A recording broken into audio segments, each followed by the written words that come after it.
এখন শুনবেন আজকের গুরুত্বপূর্ণ খবরের শিরোনাম।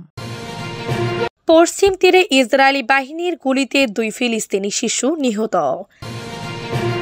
ট্রাম্পের পরিকল্পনা পাত্তা দিল না আরব দেশগুলো।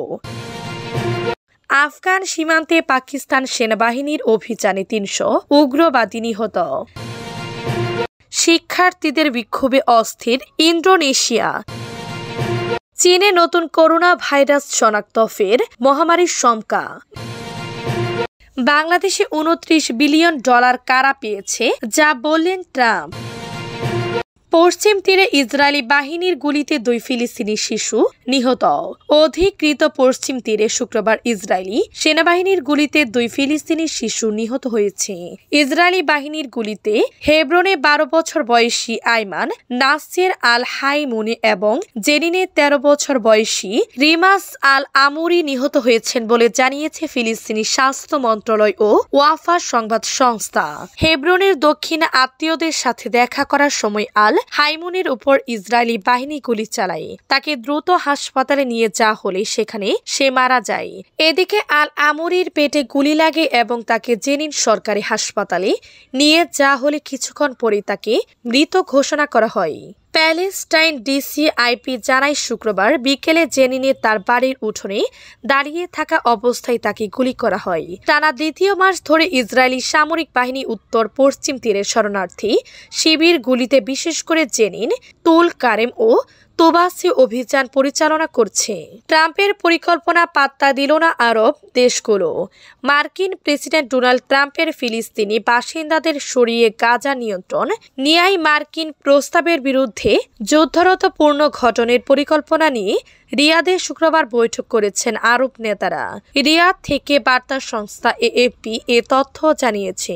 প্রতিবেদনে বলা হয়েছে গাজা ভূখণ্ডের নিয়ন্ত্রণ নেয়ার ট্রাম্পের পরিকল্পনার বিরোধিতায় আরব দেশগুলিকে ঐক্যবদ্ধ হয়েছে। তবে গাজা কে বা কারা পরিচালনা করবে এবং পূর্ণ ঘটনার জন্য অর্থায়ন কিভাবে হবে সেই বিষয় নিয়ে মতবিরোধ দেখা দিয়েছে। বৈঠকের একটি ছবিতে সৌদি আরবের কার্যত শাসক যুবরাজ মোহাম্মদ বিন সালমানকে অন্যান্য উপসাগরীয় আরব দেশের পাশাপাশি মিশর এবং জর্দানের নেতাদের দেখা গেছে। সৌদি সরকারের ঘনিষ্ঠ একটি সূত্র নিশ্চিত করে জানায় বৈঠকটি শেষ হয়েছে। তিনি বলেছেন, আলোচনাটি অত্যন্ত গোপনীয় হওয়ায় চূড়ান্ত কোনো বিবৃতি দেওয়া হবে বলে তিনি আশা করেন না। সরকারি সৌদি প্রেস এজেন্সি জানিয়েছে, ভ্রাতৃত্বপূর্ণ পরামর্শমূলক বৈঠকে বিভিন্ন আঞ্চলিক ও আন্তর্জাতিক বিষয়, বিশেষ করে ফিলিস্তিনদের আফগান সীমান্তে পাকিস্তান সেনাবাহিনীর অভিযানে 30 উগ্রবাদী নিহত। পাকিস্তানের সেনাবাহিনী মঙ্গলবার জানিয়েছেন, আফগানিস্তান সীমান্তের কাছে তাদের এক নিরাপত্তা অভিযানে কমপক্ষে 30 জন সন্দেহভাজন উগ্রবাদী নিহত হয়েছেন। সেনাবাহিনী এক বিবৃতিতে জানিয়েছে, অভিযানটি গোয়েন্দা তথ্যের ভিত্তিতে আফগানিস্তানের সীমান্তবর্তী দক্ষিণ ওয়াজিরিস্তানের একটি জেলায় পরিচালিত হয়েছিল। বিবৃতিতে আরও বলা হয়েছে, এই এলাকায় সন্ত্রাস নির্মূল করার জন্য একটি স্যাটেলাইজেশন অভিযান পরিচালনা করা হচ্ছে। পাকিস্তানের নিরাপত্তা বাহিনী দেশ থেকে সন্ত্রাসবাদের হুমকি নির্মূল করতে বদ্ধপরিকর। সাম্প্রতিক বছরগুলিতে পাকিস্তানের সন্ত্রাসী হামলার সংখ্যা বেড়েছে।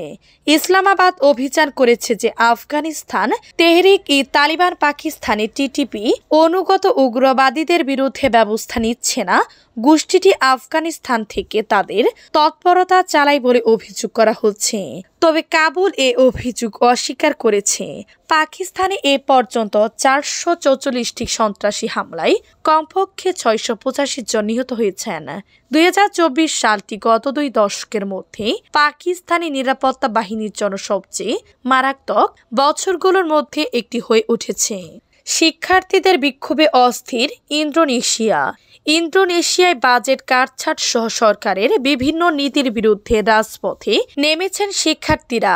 জাকার্তা সহ বিভিন্ন প্রধান শহরে রাস্তায় নেমে আসেন তারা। প্রেসিডেন্ট প্রাবোও সুবিয়াস্থানের $19 বিলিয়ন ব্যয় রাজনীতিতে ডার্ক ইন্দোনেশিয়া হিসেবে আখ্যায়িত করেছেন আন্দোলনকারীরা। তাদের আশঙ্কা এই পদক্ষেপ সরকারের সামাজিক সহায়তা নীতিকে দুর্বল করবে করবে, যা তাদের ভবিষ্যৎকে অনিশ্চয়তার দিকে ঠেলে দিবে। রয়টার্সের খবরে বলা হয়, ঘন কালো মেঘে আকাশ অন্ধকারে ঢেকে গেলেও শিক্ষার্থীরা বিক্ষোভ অব্যাহত রাখেন। বৃষ্টির মধ্যেই তারা জাকার্তার প্রেসিডেন্ট প্রাসাদের সামনে জড়ো হয়ে প্রেসিডেন্টের সিদ্ধান্ত পরিবর্তনের দাবি জানান। এই সময় আন্দোলনকারীদের বলতে শোনা যায়, কথা বলতে পারলে প্রেসিডেন্ট প্লাবো সুবিয়ান্তর প্রিয় বিড়ালটিও তাদের সঙ্গে যোগ দিত। চীনে নতুন করোনা ভাইরাস শনাক্ত, ফের মহামারীর শঙ্কা। চীনে নতুন একটি করোনা ভাইরাসের সন্ধান পাওয়া গেছে।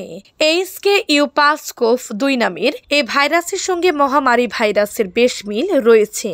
এতে শঙ্কা দেখা দিয়েছে মাত্র 2 বছর আগে শেষ হওয়া কেভের পর আরেকটি মহামারীর কবলে পড়তে পারে বিশ্ব। চীনের ইহানের ইনস্টিটিউট অফ ভাইরাসটি নতুন স্ট্রেনটি বাদুড়ের মধ্যে পেয়েছে। এছাড়া এটির সঙ্গে মার্সের সংশ্লিষ্টতা রয়েছে। মার্স করোনা ভাইরাস বেশ শক্তিশালী একটি ভাইরাস, যেটিতে আক্রান্ত ব্যক্তিদের 4 ভাগের 3 ভাগই মারা যায়। নতুন করোনা ভাইরাসটি শনাক্ত দিয়েছেন সংক্রামকবিদ শি জেংলি। করোনা ভাইরাস নিয়ে কাজ করছেন বলে তিনি ব্যাট উমেন নামে পরিচিত। নতুন ভাইরাসটির বিস্তারিত তথ্য একটি বৈজ্ঞানিক জার্নালে প্রকাশ করেছেন তিনি। গবেষণায় দেখা গিয়েছে HKU5CoV-2 নামের নতুন ভাইরাসটি মানুষের কোষে এমনভাবে প্রবেশ করে যেমনটি করত কোভিড-19। সংক্রামকবিদ শি জেংলি জানিয়েছেন, এই ভাইরাসটিতে মানুষের আক্রান্ত হওয়ার ঝুঁকি অনেক বেশি। বাংলাদেশে $29 মিলিয়ন কারা পেয়েছে, যা বললেন ট্রাম্প। রাজনৈতিক পরিমণ্ডল শক্তিশালীকরণে বাংলাদেশকে যুক্তরাষ্ট্র $29 বিলিয়ন অর্থ সহায়তা দিয়েছে বলে কথা উঠেছে। এফিসিয়েন্সি ডিওজিও গত 16 ফেব্রুয়ারি জানায়, বাংলাদেশের জন্য ইউএসইউডের এই সহায়তা বাতিল করা হয়েছে, তবে কারা বা কে এ সহায়তা পেয়েছে সেটি স্পষ্ট করা হয়নি। বাংলাদেশকে $29 বিলিয়ন দেয়া নিয়ে মুখ খুলেছেন মার্কিন প্রেসিডেন্ট ডোনাল্ড ট্রাম্প। স্থানীয় সময় শুক্রবার 21 ফেব্রুয়ারি দেশটির গভর্নরদের নিয়ে আলোচিত এক অনুষ্ঠানে ট্রাম্প বলেন, বাংলাদেশের রাজনৈতিক পরিমণ্ডল শক্তিশালীকরণে একটি সংস্কার কাছে $29 মিলিয়ন গেছে, যেটি নাম কেউ কোনোদিন শুনেনি। তারা চেক পেয়েছে। আপনারা ভাবতে পারেন আপনার ছোট সংস্থা আছে, আপনি এখানে 10,000 পান, ওইখানে 10,000 পান। আমরা যুক্তরাষ্ট্রের সরকার থেকে $29 মিলিয়ন পেয়েছি। বাংলাদেশকে দেওয়ার জন্য ওই সংস্থায় মাত্র 2 জন কাজ করেন। আমি মনে করি তারা খুব খুশি, তারা খুবই ধনী। কয়েকদিন পর মহান ব্যক্তি হওয়ার জন্য বড় কোনো ম্যাগাজিনে তাদের ছবি প্রকাশ হবে।